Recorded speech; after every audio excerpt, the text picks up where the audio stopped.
उधर हट आतंकी मामले में सीएम शिवराज का बयान भी सामने आया है। राष्ट्र के खिलाफ काम करने वालों को नहीं छोड़ेंगे, ये कहना है सीएम शिवराज सिंह चौहान का।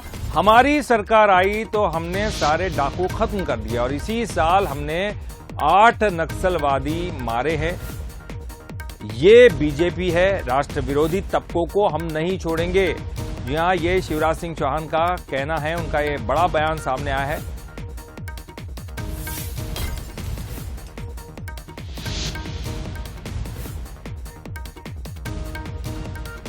अपनी सरकार आई, हमने तय किया कि डाकू रहेंगे या हम रहेंगे, दोनों एक साथ नहीं रह सकते और 1 साल के अंदर सारे डाकू समाप्त कर दिए। आज तक बन पे नहीं है, नहीं तो 5 बजे के बाद निकलना मुश्किल था।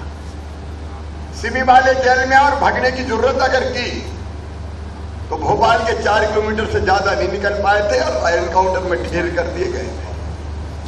नक्सलवादी सिटिंग मिनिस्टर की गर्दन काट ले गए कांग्रेस के राज में। बालाघाट के हमारे साथी बैठे, गर्दन काट के ले गए। इसी साल 8 नक्सलवादी हमने मारे, 8 करोड़ों रुपए के इनामी नक्सलवादी।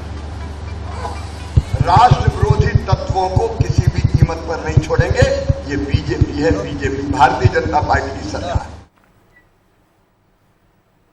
और हमारे एग्जीक्यूटिव एडिटर मनोज सैनी जी इस वक्त हमारे साथ लाइव जुड़ गए हैं। मनोज जी, ये जानना चाहेंगे कि जो कुछ कहा है शिवराज सिंह चौहान ने, उसके ऊपर किस तरह की राजनीति अब दिखाई देगी, क्योंकि साफ तौर पर कहना है कि हम अगर आए इस सरकार में तो हम किसी को छोड़ने वाले नहीं हैं।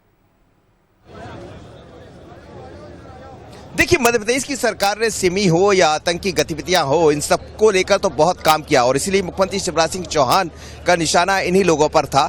लगातार चाहे मोदी की सरकार रही हो, शिवराज की सरकार रही हो, लेकिन इस बीच में कई ऐसे कार्यक्रम हुए हैं जिनके जरिए हम कह सकते हैं। हाल ही में HUT का जो मामला सामने आया, जिसमें 10 से ज्यादा लोग पकड़े गए और आज भी उनसे लगातार पूछताछ जारी है। जो खुलासे हुए वो चौंकाने वाले हैं और निश्चित रूप से ये बताता है कि कहीं ना कहीं भारतीय जनता पार्टी सरकार की, शिवराज सरकार की जो कार्यशैली रही है वो इस तरफ इशारा करती है। तो एक तरह से कहा जाए तो राष्ट्रवाद का जो मुद्दा रहा है भारतीय जनता पार्टी का, या हम करें बाकी जो लव का जो ट्रायंगल की बात की जाती रही है, जिस तरह के मसले सामने आते रहे, तो इसको लेकर बड़ी गंभीर है सरकार और इसीलिए मुख्यमंत्री ने इस तरफ इशारा किया है। तो बिल्कुल साफ है कि यदि 2023 में भी जैसी तैयारी है, भारतीय जनता पार्टी का दावा है कि हम यदि वापस करते हैं सरकार को तो हम अपने मुद्दों पर रहेंगे। हालांकि दोनों ही पार्टियां हैं, चाहे बीजेपी की बात करें, कांग्रेस की बात करें, 23 को लेकर तैयारी दिखाई दे रही है। लेकिन HUT की बात करें, आतंकवादी गतिविधियां जो देश को कमजोर करती है, जो राष्ट्र को कमजोर करती है, जो मुख्य मुद्दा रहा भारतीय जनता पार्टी सरकारों का, चाहे केंद्र में सरकार हो या राज्य में, और उसका असर भी दिखाई दे रहा है और इसीलिए मुख्यमंत्री ने साफ कर दिया है कि हम अपने मुद्दों से नहीं हटने वाले। जी, यूपी में योगी सरकार ने जिस तरह से बुलडोजर चलाया या फिर इस तरह की कार्रवाई की, ऐसे लोगों के खिलाफ जो गुंडे बदमाश है, ऐसे तत्वों के खिलाफ कार्रवाई की, जो है पब्लिक को बहुत ही पसंद आई ये सब कार्रवाई। क्या इसी को आधार मानकर अब बीजेपी मध्य प्रदेश में भी आगे बढ़ना चाहती है?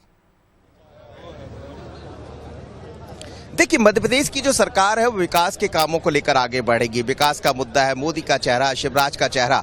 लेकिन साथ ही यदि आप उत्तर प्रदेश की बात करते हैं तो सरकार किसकी है? भारतीय जनता पार्टी की है। और वहां भी जिस तरह से कमर तोड़ी गई, खासकर अपराध को लेकर जिस तरह के कदम भारतीय जनता पार्टी सरकारों की तरफ से उठाए गए, तो वो ये बताता है कि बीजेपी की लाइन बड़ी क्लियर है, केंद्र से ये लाइन चलती है। उसी लाइन पर बीजेपी मध्य प्रदेश में भी बढ़ती हुई नजर आ रही। आने वाले दिनों में और कई तरह की कार्रवाई देखने को मिलेगी। जो लगातार HUT के जो लोग पकड़े गए, जिनसे कार्रवाई की जा रही है, उनसे कई सारे खुलासे हुए हैं और भी ऐसी गतिविधियां पता लगी है, चाहे लव जिहाद का मामला हो या ये सब। आश्चर्य होता है सुनकर कि यदि सौरभ जाकर शामिल बन जाता है या दूसरे नाम से पहचान बन जाती है उसकी, दूसरे धर्म को अपना लेता, तो ये कहीं ना कहीं ऐसे तमाम लोग रहे हैं जिनको लेकर सवाल उठते रहे। कई बार भारतीय जनता पार्टी ने सवाल उठाई है, लेकिन अब जब इस तरह के सबूत हाथ लगे हैं तो निश्चित रूप से बीजेपी उसी लाइन पर आगे बढ़ने वाली। अपराध